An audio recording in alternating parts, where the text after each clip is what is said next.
السلام علیکم ورحمۃ اللہ وبرکاتہ۔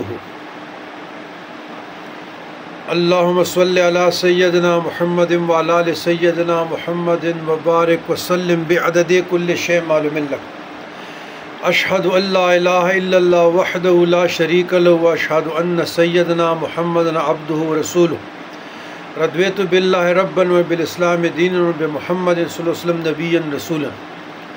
عزیزان گرامی، علم یا مال کے حصول کے لیے نایاب وظیفہ استغفار، کتاب بلد الامین میں امام جعفر صادق علیہ السلام سے منقول ہے کہ یہ استغفار 400 مرتبہ 2 مہینے تک پڑھے تو اللہ سبحانہ و تعالیٰ اس کو بہت سا مال، بہت سا علم یا مال عطا فرمائے گا۔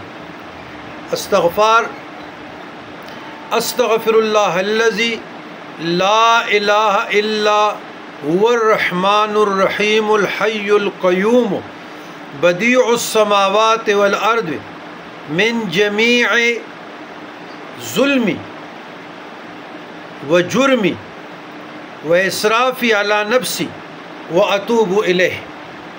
تو ڈی پی پر بھی یہ استغفار آ جائے گا، اس کو یاد کریں اور اس کو اپنا ورد بنائیں مشکلات کے لیے۔ تو حصول علم کے لیے یا حصول دنیا مال کے لیے، فراوانی رزق کے لیے، گناہوں کو معافی کے لیے، تنگ دستی مفلسی سے نجات کے لیے، جس نیت سے بھی آپ پڑھیں گے تو انشاءاللہ تعالی فائدہ ہوگا۔ لیکن معنی کو سمجھ کے کہ میں کیا پڑھ رہا ہوں رکھ کے پڑھا کریں، تاکہ آپ کو پتہ ہوتا ہے جلدی جلدی سے گریز کریں، تھوڑا سا آہستہ ٹھہر ٹھہر کے پڑھا کریں۔ والسلام علی من اتبع الہدی۔